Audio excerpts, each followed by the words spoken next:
Good evening, everybody. Welcome to our inaugural Zone membership webinar. This will be one of many.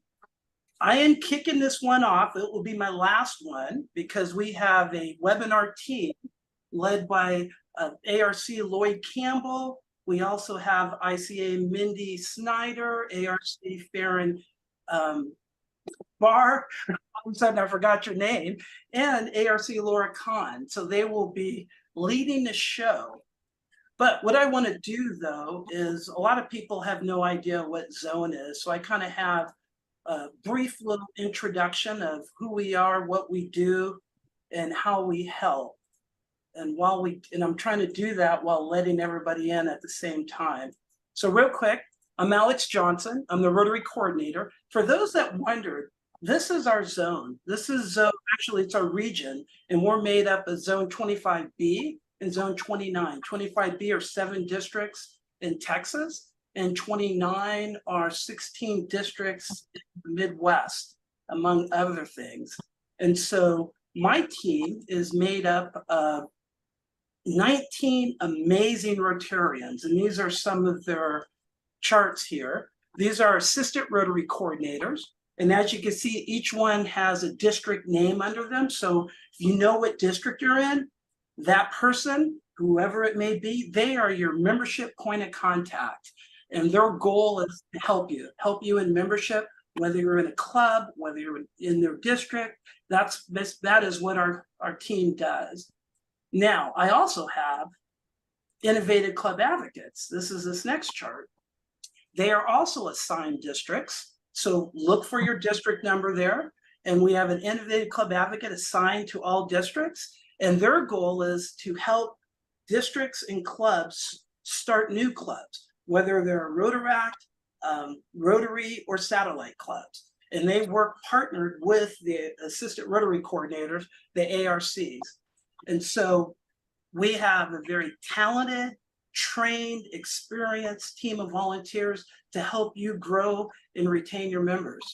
And finally, we have what I call our support team. Me as Rotary coordinator, we have David Weichman, Dave Paulson, Pam Blankensee, and they do a lot of things in the background, and I kind of work with everybody. So with that, just a brief little introduction of our team. I'll leave it up to Lloyd and his team whether they want to do that next month. Oh, by the way, if you didn't see, on the Zone website, we have the entire year schedule, what the monthly topics are and the dates. If you're here, you're automatically registered for the future webinars. So, and all Rotary members are invited. You don't have to be in district leadership. So let's move on quickly into our panelists today. What we want to talk about is something called the roadmap. And I have 3 amazing panelists, very well experienced. We have Chuck Udell, who's an experienced district membership chair, and he's also district governor nominee for his district out of Kansas. And then we have Kristen Salazar. She's also a DMC district governor nominee out of her district, which is the San Antonio area. And then we have Peter Scott. He's got a lot of little things on there. He's an assistant Rotary coordinator. He's a former DMC, and he's also past district governor. He's one of our infamous COVID governors. I think I see Jim Henry, see that smile out of Jigger. He's one of those. We have a few COVID, Farron's one of the COVID governors. We have a few of them, those that had the honor of being governor during the COVID years. So what we're gonna do here, our panelists are all experienced district membership chairs, and that's why they're here. And what we're going to do is we're going to introduce what we call the roadmap. And the roadmap are what districts are using to plan out their membership path for the year. I know this is an eye chart, but what I'm going to do is kind of talk about the purpose of the roadmap. And then each of our panelists, they're going to talk about how for each category, they utilized the roadmap last year to achieve success and actually quantifiable results in their district. So the point of this is to let you see how you can do some of these things in your district. Now, what you may be saying is, hey, I'm not a district leader. I'm a club leader. I'm a club member. That doesn't matter. Membership starts at the clubs. Membership starts with the club members. all the district membership chairs are doing is helping the clubs be successful. So everything they do is to help you if you're not in district leadership. So don't worry about it. This is for everybody. Without the clubs, none of us have anything to do, right? So what I want to do, I want to kind of give a lot of time for our panelists. So I'm moving fast. I kind of want to do a quick overview. Instead of me talking about the whole roadmap, I'm going to kind of show a category, and then we're going to have one of our STEAM speakers take over, and I'm going to let them introduce themselves and then talk about what they did in their districts utilizing the roadmap. So as you can see, for the first category of the roadmap, it talks about a team makeup. And that's the number one thing a DMC needs to do. They need to have a team. They can't do it alone. They get burnt out, worn out, overwhelmed. And so we look at a team, and then we also talk about other elements within this category. And we encourage the districts to try to do 3 or more per category. So with that, I'm going to drop the screen share, and I'm going to toss it over to our next panelist, and I'll let her introduce herself and talk about how she achieved. I already said she, so you know who it's going to be. How she achieved success using the roadmap in her district. So take it away, Kristen. Perfect. Awesome. Well, thank you, Alex. As you said, my name is Kristen Salazar, current district membership co-chair actually this year. And I'll get into that a little bit when I talk about succession planning. District governor nominee. I'm no longer immediate past president of my club, but I was immediate past president last year. So I'm definitely one of those Rotarians that says yes. I rarely say no, which is why I'm in the position that I'm currently in. So kind of to talk about succession planning real quick. You know, a lot of us in the corporate world, we know how important that is, right? You know that at any moment, something can happen to you. And if you're the leader of your team, really holding everybody together, it's important that you have others who can kind of take the load when you're not around. So I mentioned I have a co-chair this year. With me coming into my district governor duties, I quickly realized, hey, I need to start that transition earlier than I wanted to, because this is only my second year being a DMC.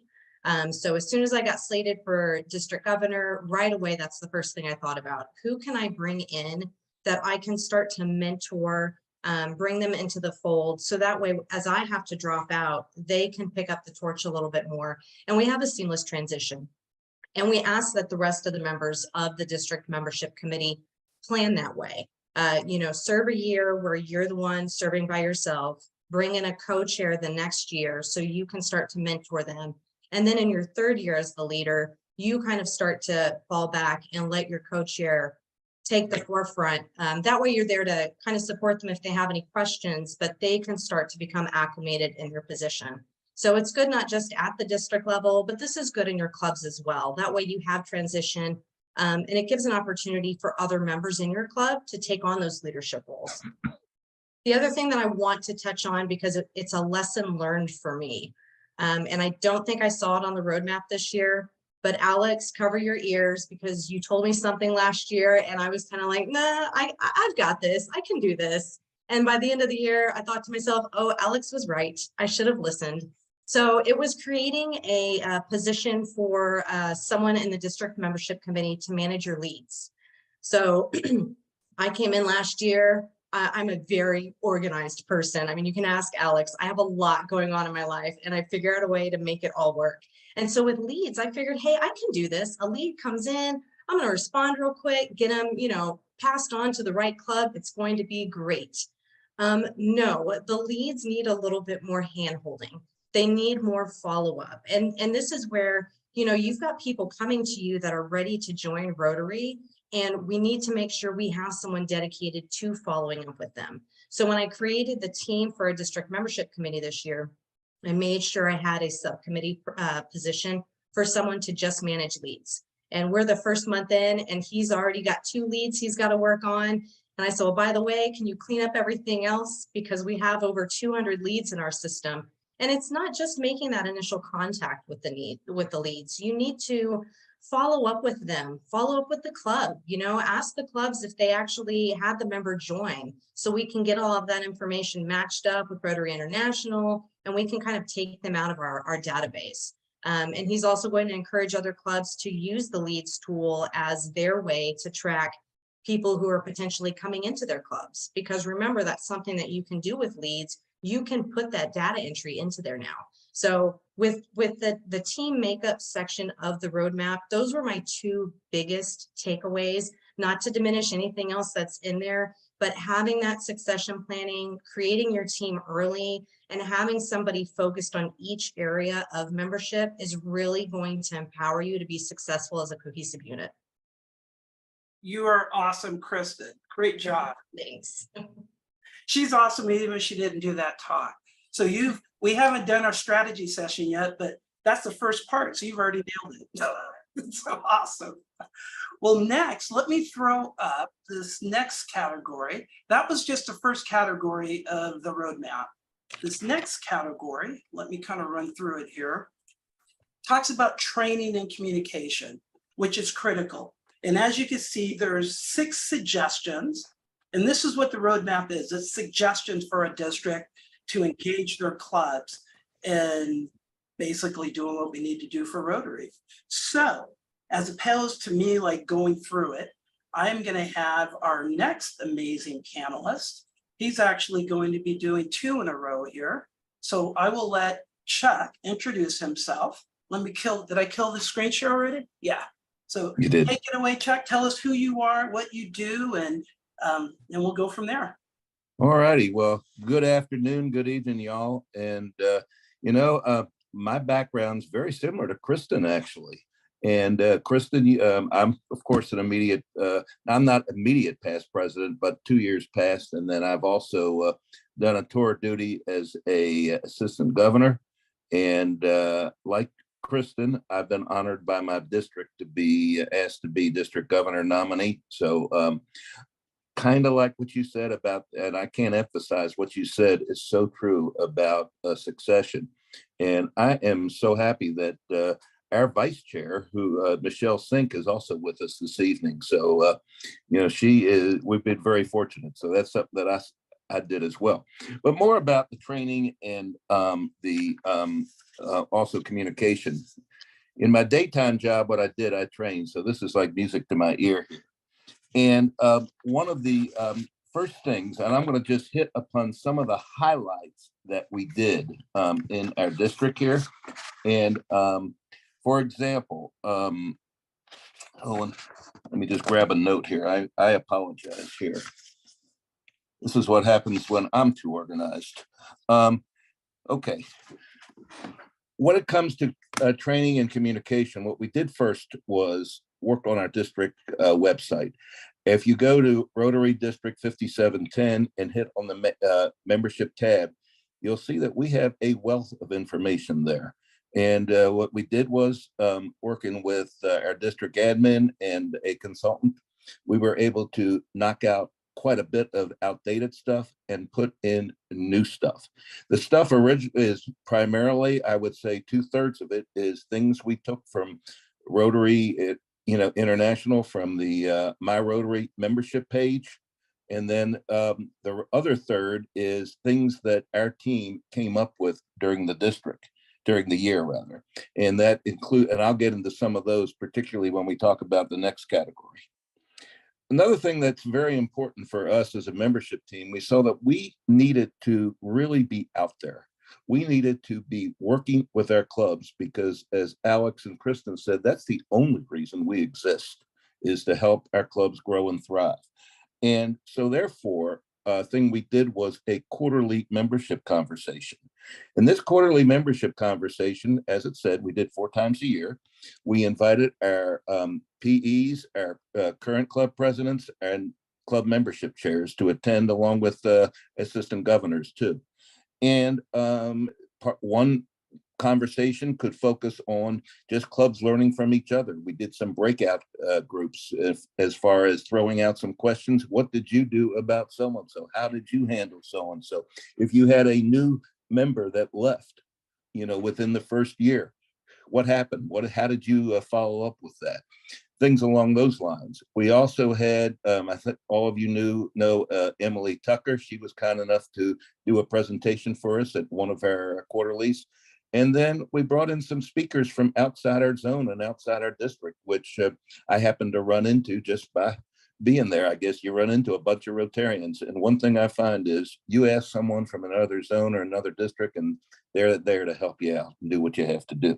So that's what we did from a communication standpoint. Alex, am I okay on time? Because I got a couple of other things I want to share. You are, got about a minute left. A minute left. Okay, well, we did conduct training seminars at both our district conference at PETS, part of our Rotary Leadership Institute, and another program called Team Rotary, which is a program we did in conjunction with the foundation and Public Image. So 4 times that we were out there on formal training and formal seminars. And then we also wrote updates in our newsletter.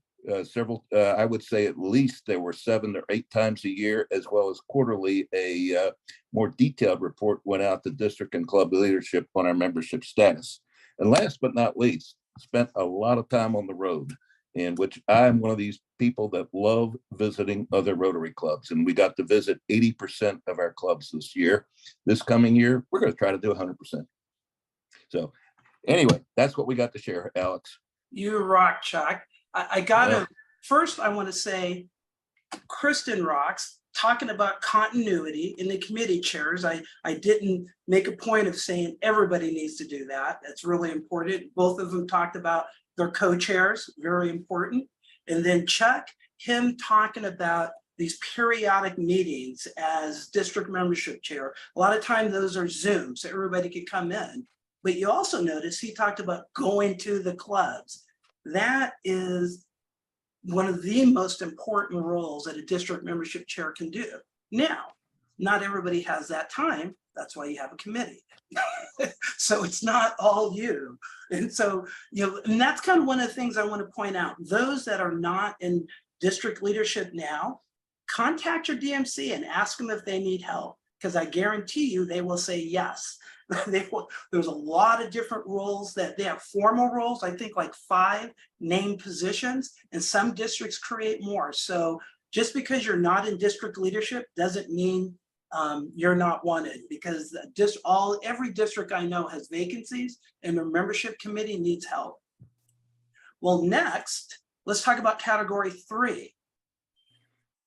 Member engagement. Member engagement really focuses on keeping people that we get. We do a lot of recruiting, but unfortunately, we lose more than we bring in. One of the new tools that we're offering our team to the districts, we're actually going to show them what their attrition was. That's information we've never had before, but you're going to be able to see club by club how many members they lost. Not because right now we see net. How many you gain, how many you lose, and you get the net. Now we're going to see the actual loss, which is really important. Well, we need to do something about it. We got to stem the bleeding. And part of that is engaging our members. Most people quit because they feel like they are left alone. Nobody talks to them until it's time to pay dues. So we want to make a difference and start contacting our members early. So our next panelist, you've met already. Chuck Udell. So let me go ahead and shut this down, and Chuck's going to tell us some of the best practices his district did for member engagement. Thanks, Alex. Alex, and I think you had also asked that we also share some successes, some actual results too. And one of the things I'm really, really pleased with was that our retention rate in District 5710, we went from 84% for 21-22 to a little over north of 88% for this past year, and that's with existing members. New members, we ended up for the last year at 91%, and that I'll be upfront with you. That is something we are actually going to focus on, because I would say a dozen clubs in our district lost at least 1 member during their first year, and we really need to understand why that is happening. It's definitely so important to do.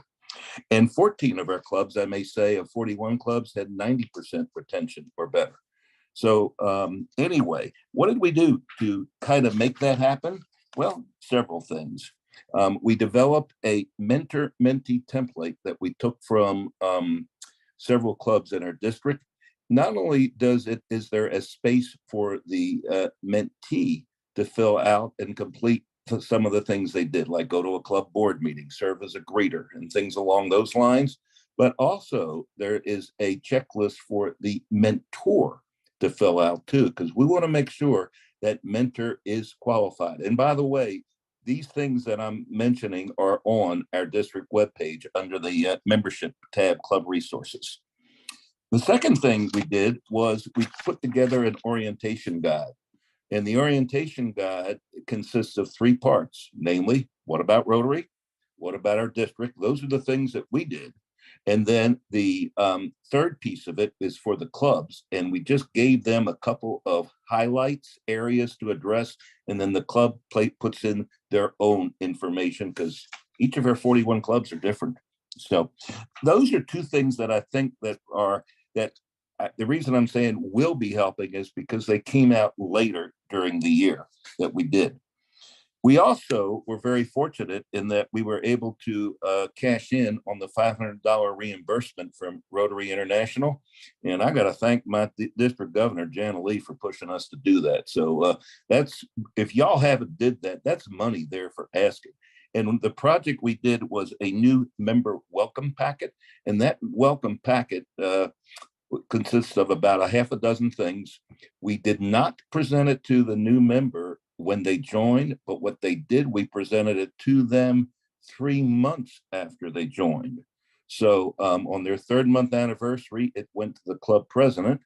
We sent it we asked the club president to present it to the new member in front of everybody at a regular membership meeting.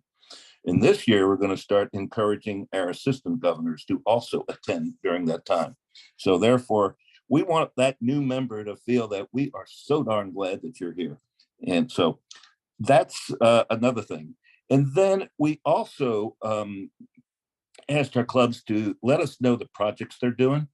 And I was very pleased that 31 of 41 clubs mentioned it, that what they did. They came out with an average of 4.3 service projects per club. And of course, the distribution is all over the place. But the other thing, it wasn't enough just to do that. What we also had to do was our district, we have a liaison on our membership team, and Bill Musgrave, and I think I saw him on the Zoom. And Bill is on the district public image committee, but he is our person. He's our liaison to our team. And he put together several articles that were in the district newsletter saying, here's what our clubs are doing. Use this information, share it with your prospects and new members. And the other thing Bill did that was amazing was he put together a guide how to approach your local media, and even included a template of how to write up a project that they did. Lastly, Alex, what we did was we put together, the other thing is a guide to help clubs make leadership, give them some ideas and thoughts on how to make leadership more accessible at the club level. Because without club leaders, we don't exist. So that's all that we did in that area, Alex. That's all. That was a lot. Thank you very much, Chuck. That was amazing. I mean, I hope everybody understands really what Chuck just talked about. Member engagement is really one of the most important things you need to do as a club. It's not recruiting new members, it's keeping the ones you have, because that's where we're losing a lot of our great Rotarians. And I love this idea of presenting it to them 3 months after they've been in the club. So it's not just caught up in the, oh, you're a new member thing. It's like we're keeping them engaged. So great ideas. I heard a lot of great ideas from Chuck. I see your hand up. What do you more to say, Chuck? Yeah, I wanted to say the reason, you had mentioned one reason why we didn't give it right away, but the other reason was we didn't want to take anything away from the clubs, because many clubs have wonderful member packets when they join. Other clubs don't have anything. So this, again, was something there for them to use. I love it. Thank you very much, Chuck. Well, now you guys get to meet somebody new. We're going to bring in the amazing, well, before I introduce him, let's talk about the topic. Category 4. This is what everybody's used to talking about for membership. Attraction, recruit, recruit, recruit. all of us have thought about, heard about, and tried about every recruiting technique since we joined Rotary. And doesn't mean we can't keep on recruiting, but as I said, we got to keep the ones we have, but there's a lot of best in class activities we could do that are really effective towards recruiting. And in the roadmap, we provide, as you can see, there's 7 different ideas that we provide, and we encourage districts to help their clubs do it. So next, our next expert is the amazing Peter Scott. Go ahead and introduce yourself. Tell us a little bit about what you're doing in your district for membership attraction, Peter. And I'm honored that Peter's on my team too, so we talk often. Well, Alex, thanks. I appreciate that part of the introduction. Actually, I appreciate the fact that you pointed out that I was a COVID governor. I think there may be a couple more on this call. That was a kind of a special year, but that's not really where it all started. When I was club president, I was a 9/11 president. So I'm really surprised that after 9/11, when I was president, they even allowed me to become district governor. And look what happened. I'm surprised that Alex is letting me talk today because some disaster may happen somewhere. Who knows? Kristen, like you, I say yes, and obviously that's happened a lot longer for me than it has for you. So maybe look at what you have going forward. And I'm really particularly glad that we're spending a lot of time on member engagement. That's something that I think that is a whole lot more important. Yeah, we got to attract, and I guess that's why I'm here talking about a little bit about some of the things that we've done in the past to attract new members. But if we don't hold on to them, as Chuck, all your ideas are great. I took notes during what you were saying, because we can all learn from each other, and I can certainly learn from an expert like you and everybody else here. We need to keep the people that we have. I am in awe of your numbers, and hopefully that my home district can keep up with that this coming year. But the membership roadmap, and I was understanding I needed to talk a little bit about that today. And Alex and I talked about this. I'm this old guy that sometimes goes rogue. And we had a conversation about that the other day. I used that with my district last year when I was membership chair, and at a district meeting, a district assembly. And we went over that. We had lots of topics to cover during the session that we had on membership attraction. And I think that we spent more time. I know we spent more time. We probably spent about half the session, because this is such a beautiful piece. It's not something that every club has to use every category, or every district has to use every category, but every single club in my district found some things in each of those categories that fit their club, and membership attraction was certainly one of them. We had great discussions on all of the ideas that were in the roadmap. And my challenge to them was to put this to work. And our session was early in April. I wanted to measure the results. So I took a look at the May numbers, and I did some follow-up after that, called clubs, emailed clubs. How are you doing? Do you have any problems? And, we discussed it. And the next month, membership induction shot up. I kept getting emails almost every day. Hey, we inducted 2 new members today. Our largest club had their largest increase the month after that, because they were putting this to work. So I think this shows us that if we have some sort of a roadmap, if we have some sort of a plan, and all of us have said something about planning, and I know we're going to hear some more about it before, it shows how important planning is in order to achieve the results that we need. And, every time I get in front of a group of people, I'll try to think, what's in it for me, for them, and try to give them a good reason. I'm going to talk a little bit more about that during the DEI session, but we did great. Unfortunately, at the end of the year, I think everybody experiences the club dump, where, members are dumped. But one of the things that I wanted to do, one of my goals, was to get ahead of that and get enough members so that we could hopefully have a good plus at the end of the year. Numbers aren't out yet, but I'm hopeful. All right, Peter, thank you very much. And as I said, member attraction is something we all talk about, but member engagement is what we need to do. And you're gonna see from my team, we're really gonna be working closely with the districts on member engagement activity, assessments of your clubs. If you wanna find out, exit, we've all tried exit surveys. Well, survey them before they leave. And maybe find out what the problems are and change them so they don't actually leave. So you're going to hear that a lot from our team. Well, our next amazing speaker, you guys have been introduced to everybody, but now she's going to talk about what they've done in new club development. That's obviously it's Kristen. As you can see the slide, that's category 5. We provide a number of different suggestions and ideas. I will tell you the most significant suggestion is work with our Innovative Club Advocates. We have Innovative Club Advocates assigned. I had showed that slide up earlier to each district. They're partners with the Assistant Rotary Coordinators, and they are focused on helping you start new clubs. They have the latest and the greatest ideas, concepts. They have a team that they work with. In fact, next week, they're going to be meeting with all the other Innovative Club Advocates in North America, just for them, because we're the only part of the world that has Innovative Club Advocates. So Kristen is going to tell us what her district has done in the area of new club development. All right, so when we first put our team together, we sat down and created goals. The June before our year started, our team came up with goals that we felt were reasonable, that they were attainable. And one of our goals was around new clubs, and we wanted to start at least 2 new clubs in our district last year.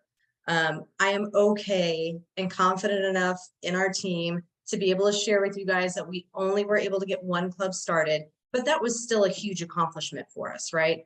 A lot went into getting that club started. Having the right committee chair in place, someone who had the knowledge of starting clubs. She brought in some members to that club who were existing Rotarians. And so that kind of helped with some of the support plan that needed to go in place with getting the club started. You've got people who are kind of already acclimated to some of our terminology and our ways of doing things. And then you've got new members who are coming in with fresh ideas and who are learning about Rotary, and they kind of give a new perspective on how a club should be set up. So the interesting thing with this club is we did sit down and look about geographical locations, where we want to set the club up at. Ironically enough, this club did end up getting established in an area where we already have clubs.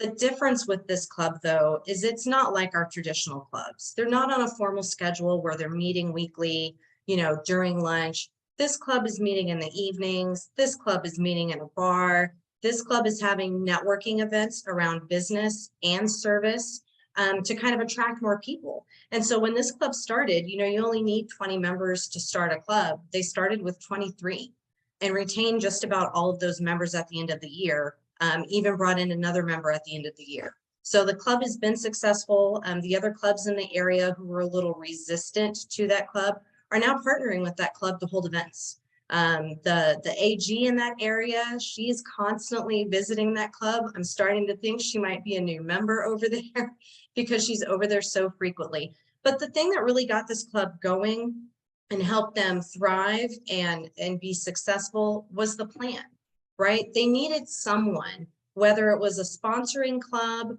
or a member who is seasoned, to kind of show them the ropes. Hey, you need to go through and, here's how you do your paperwork to charter a new club. And you've got to figure out what your dues are going to be and your bylaws and what is your focus going to be? How are you going to recruit new members? It's kind of like when you start a business. If you don't have a business plan, you're like, I want to do this and this and this and this, and they are all amazing ideas. But if they're not methodically done, it's chaos and it's not successful. And then you're overwhelmed and you implode. So it's really important with these new clubs that they have the support. Again, whether it's from an existing club or your new club subcommittee chair that you have at the district level. I can say, as we're coming into this current Rotary year, we all kind of started to forget last year that Rotaract is part of Rotarians now, right? And so I don't know about you guys in your districts, but our district has struggled getting Rotaract kind of re-energized, right? It's really hard to get a hold of these students. I mean, they're students, they have finals, they have social lives, it's tough.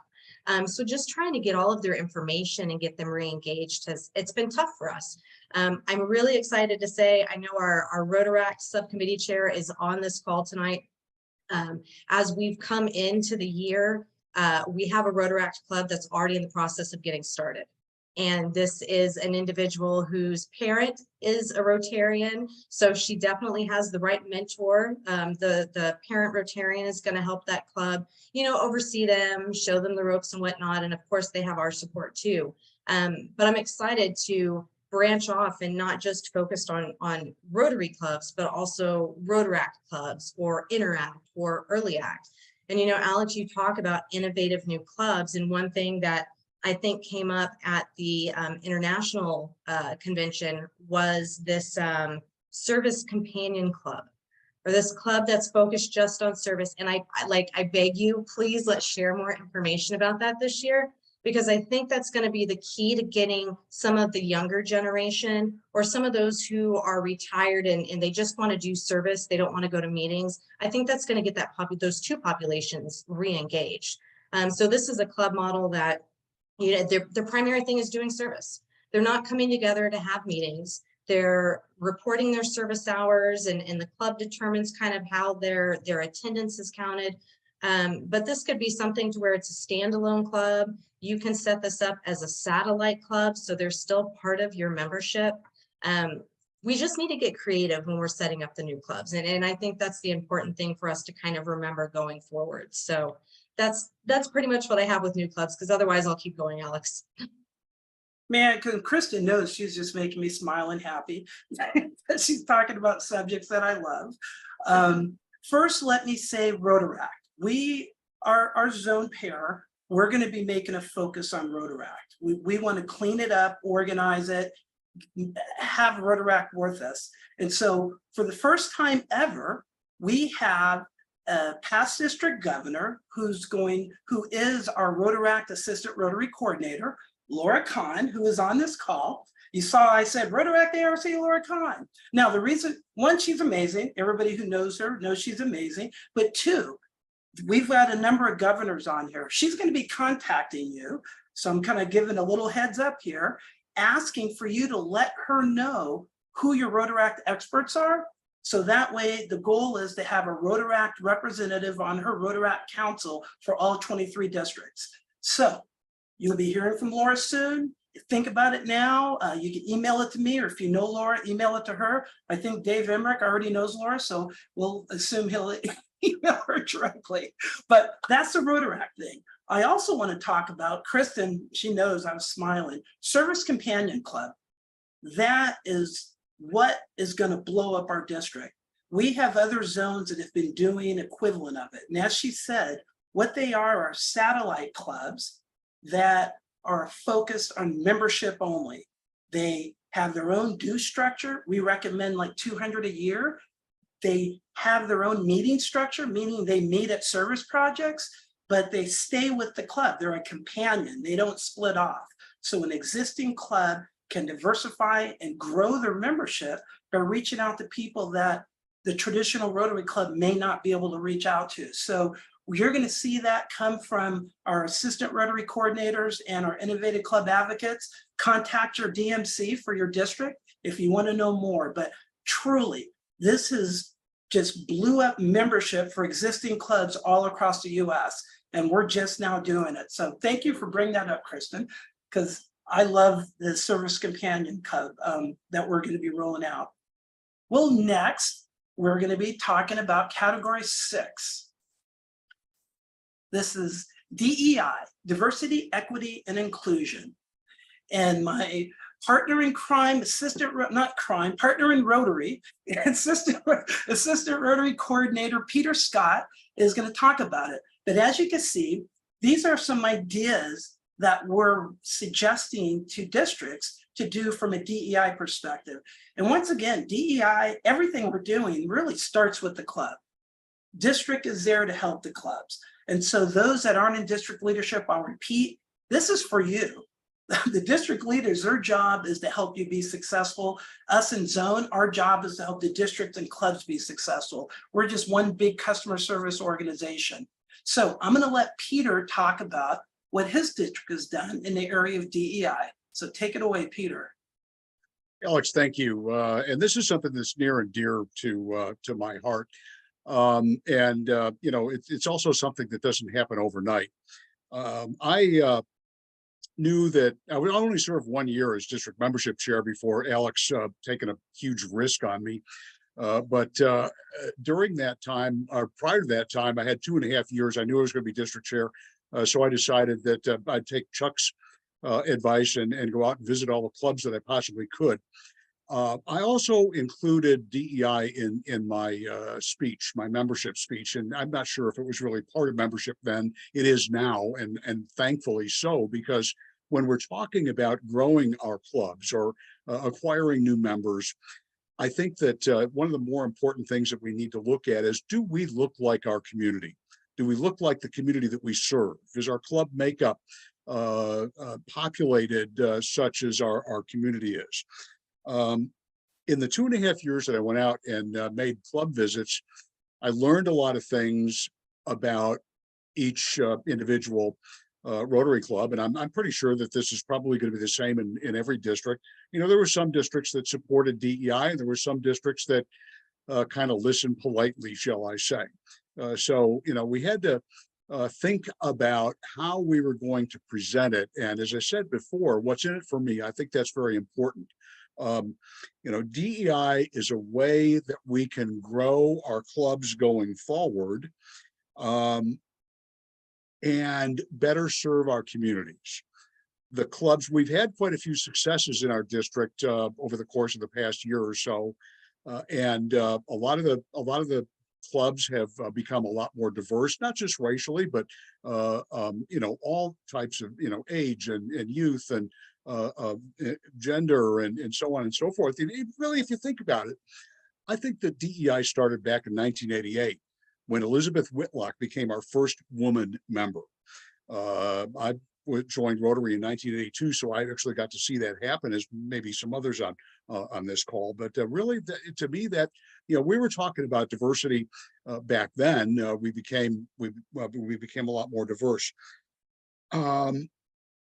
Last year, when I had the assembly and we did the membership session, DEI was one of the things that we discussed.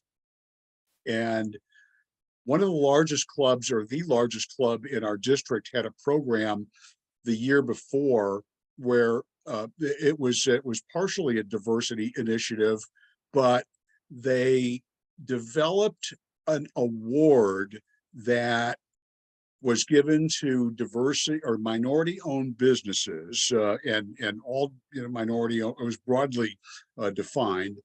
We took that, my home club took that over the following year, and we're giving a monthly award. It is hugely successful, and it is bringing in some of the members. It is bringing in some of the award winners. They're learning about Rotary.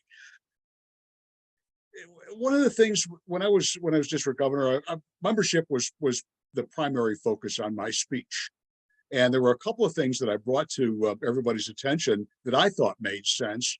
One was public image, and I'm certainly glad that we're partnering with public image, because don't our communities need to learn more about Rotary and the things that we do in order to want to become a member. So, you know, that was a primary important. Now I forgot the second. I'm old man talking here. What can I say? What clubs are listening to in my district, and hopefully other districts as well, is how can we make our club stronger in our community, more relevant in our community? We've been doing that for a long time by acquiring members. Too many of them go out the back door. And again, this is why keeping those members is so important, member engagement. But don't we need to look a lot more like the community that we serve? Each and every community is different, has a different type of diversity. We need to analyze it. And then I think that we need to plan, as we've talked a lot today. This requires a plan. Who do we need to recruit to make ourselves look more like the community that we serve?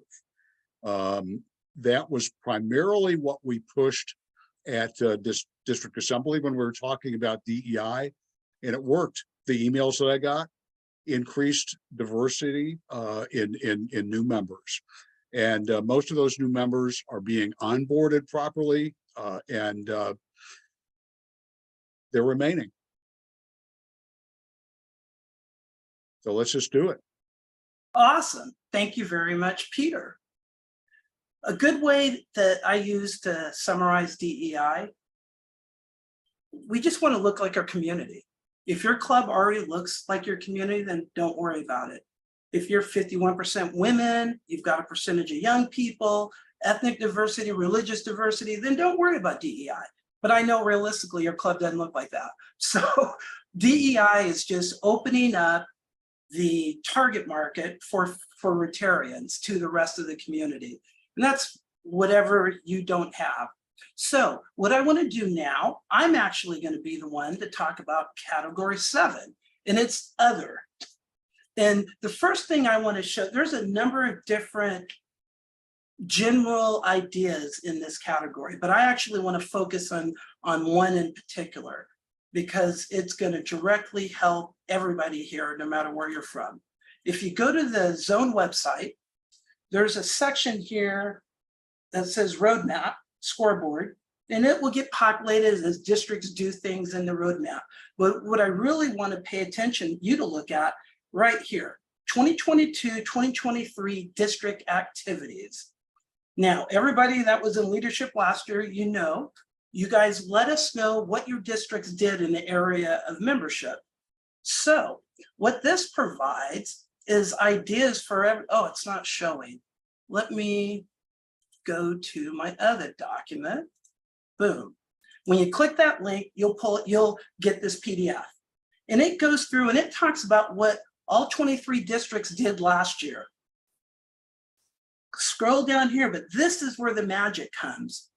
You could look at per districts in these major categories, what activities they did. What that provides you are ideas for your district, what you can do. We're looking at 25 pages of activities from every single district in our zone pair. And you can do these same activities. And you can contact the districts. The DMCs were listed there, or the DG at the time. You could get ideas from them. I know they're going to be willing to help. Because I'm a big proponent of taking advantage of what's already been done. Why reinvent the wheel? So once again, it's on the zone website. Click the link. It's accessible to everybody.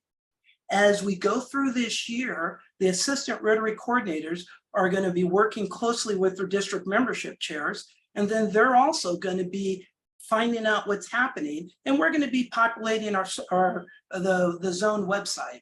So that way we know what's going on this year, but more importantly, so we can share it with the other districts.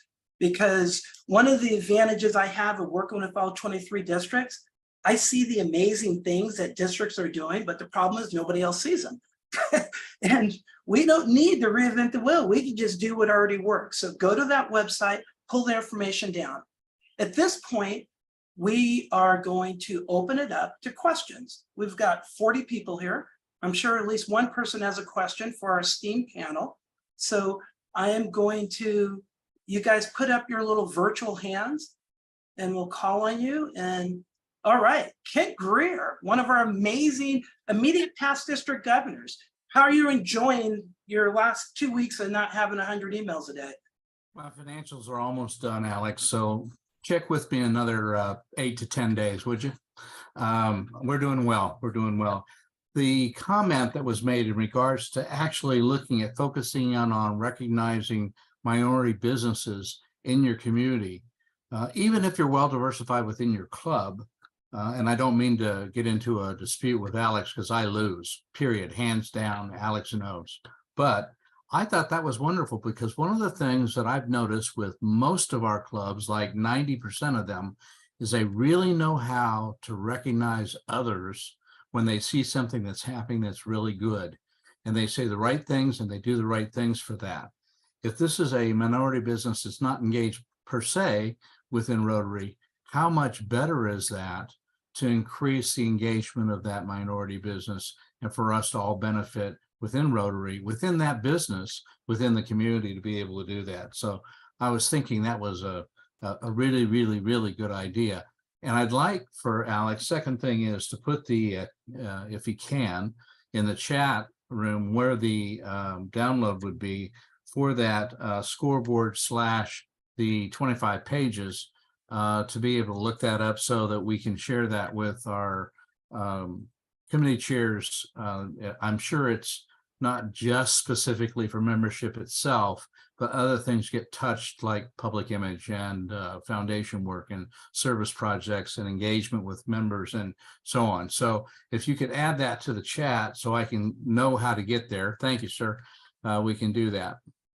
I added the zone website to the chat so everybody can click it.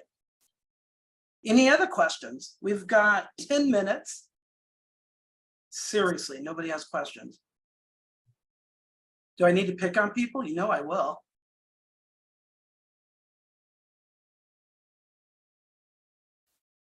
Do we have any district membership chairs here? Because I know who you are, so speak up. I have a You question, don't count. Alex. Go for it, Sridhar. The Companion Service Club, and we are in the process of forming one here, at least exploring stage. One of the things you kept talking about is the dues issue. So what is the incentive for the sponsoring club to accept $200 instead of, let's say, $395 that I pay and still provide the same service? How do you negotiate between the two? Because they don't need that much support. Well, I guess the question is, what service are they providing? For most clubs, it's a lunch, a meal. No, the invoicing, the whole administrative stuff. So And that's something the club would have to discuss. negotiate. Okay. If anybody has some experience, I would certainly like to listen to that. So I wish Steve Dakin was here on our team. They started 17 of these in their district. And wow. so he's got a lot of experience in that. And is Stephanie here? No, she's got a document he prepared of all the issues and questions that they had to do. He's one of our COVID governors, as a matter of fact, Jim Henry, whose name is up next. Go for it, Jim. One of the things, starting new clubs, one of the things that we have in our district that's, I won't say hard, but a lot of people think our district, which is basically Austin and Central Texas, is a pretty, metro urban type district, but the opposite is actually the truth. We've got 60% of our clubs are in towns of 25,000 or less. So we're basically a rural district.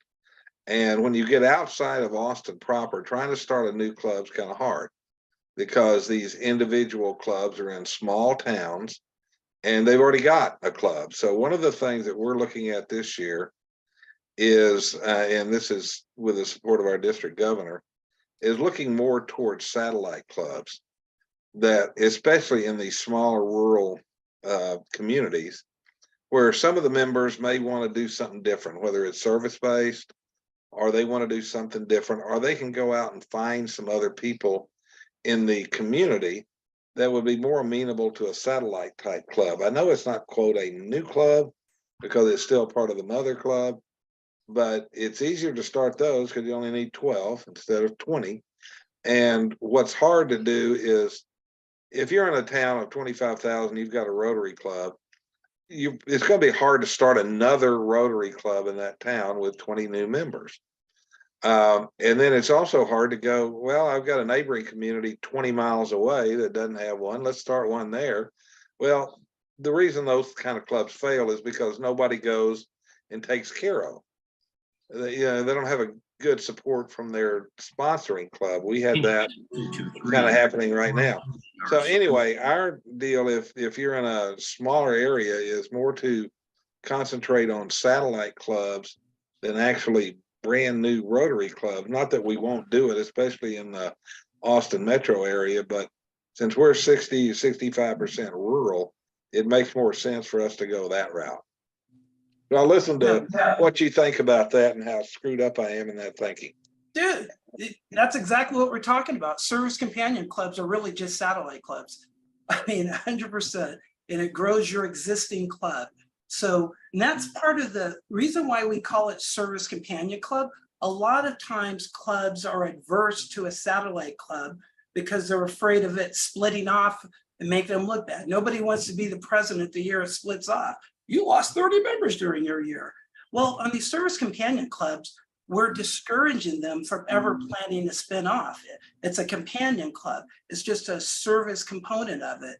So like I think Sridhar said, well, what if the club doesn't want to have people come in with a lower due structure? Well, that's their decision. Then they're probably not going to tap into the part of the population that doesn't want to pay. My first club in Rotary 20 years ago was $1,600 a year. Well, not everybody wants to spend that kind of money. You know, so a club has that decision to make. Do they want to bring in a service companion club that people are paying RI dues, district dues? They're not eating meals, but they're doing community service. And a lot of people, I know anybody who's heard me speak, I always ask the question, who here like meetings? But that's what we recruit with for meetings. But who wants to do service projects? Everybody wants to do that. Chuck, go for it. Yeah, hey, thanks, Alex, and thank you for setting these up. This was fantastic. And it's not just because of the, the facilitators they added too, but the exchange of ideas is what's wonderful.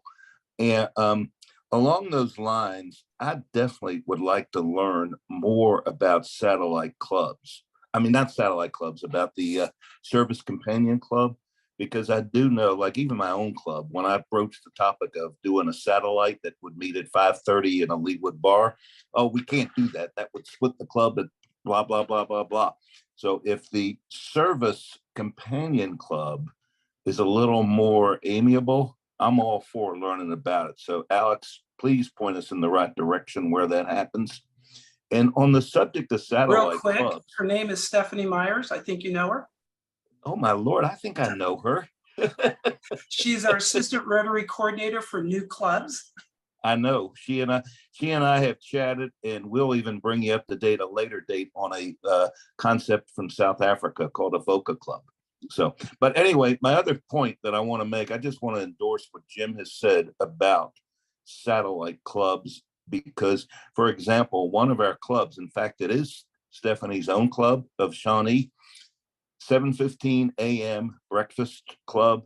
Well, they started this year a club that meets once a month, 5:30 in the evenings, and at a local establishment, and they focus on service fellowship and professional development. And not only did it bring new members into Shawnee, it brought people back. So that is really good. Another type of service club, don't forget, is the Cause Club, because our Community Action Against Human Trafficking Club, they have a satellite that focuses on organ donations. Not organ donations, forced organ, harvesting, and what we can do to eliminate that. And just another idea to throw out there on different types of satellites. Excellent. Thank you. I want to respect everybody's time. I'm like, we're 6 to 7, so we were going to close this at 7. But first, I want to thank our panelists, Peter Scott, Kristen Salazar, and Chuck Udell. And what I want to do is throw this slide up. So for those, if you want to know who to talk to in your district, in the zone to help, these are these people, these are the districts that they represent, and their job is to help you with presentations, talk to clubs, anything and everything. We are here to help you do well. So with that, I do want to say, we look forward to you participating next month. The topic is, I think, your inner winner with the Membership Olympics. And so with that, we're going to have Lloyd Campbell and his team will be kind of running it. This was the inaugural one. And I hope, oh, please invite people to this. Like I said, this is for club members, more importantly. Then, of course, we'll let club district leaders come too, and maybe zone leaders. But we really want people from clubs because that's where the membership growth happens. So thank you very much. I'm going to stop the recording and hope everybody has a great evening.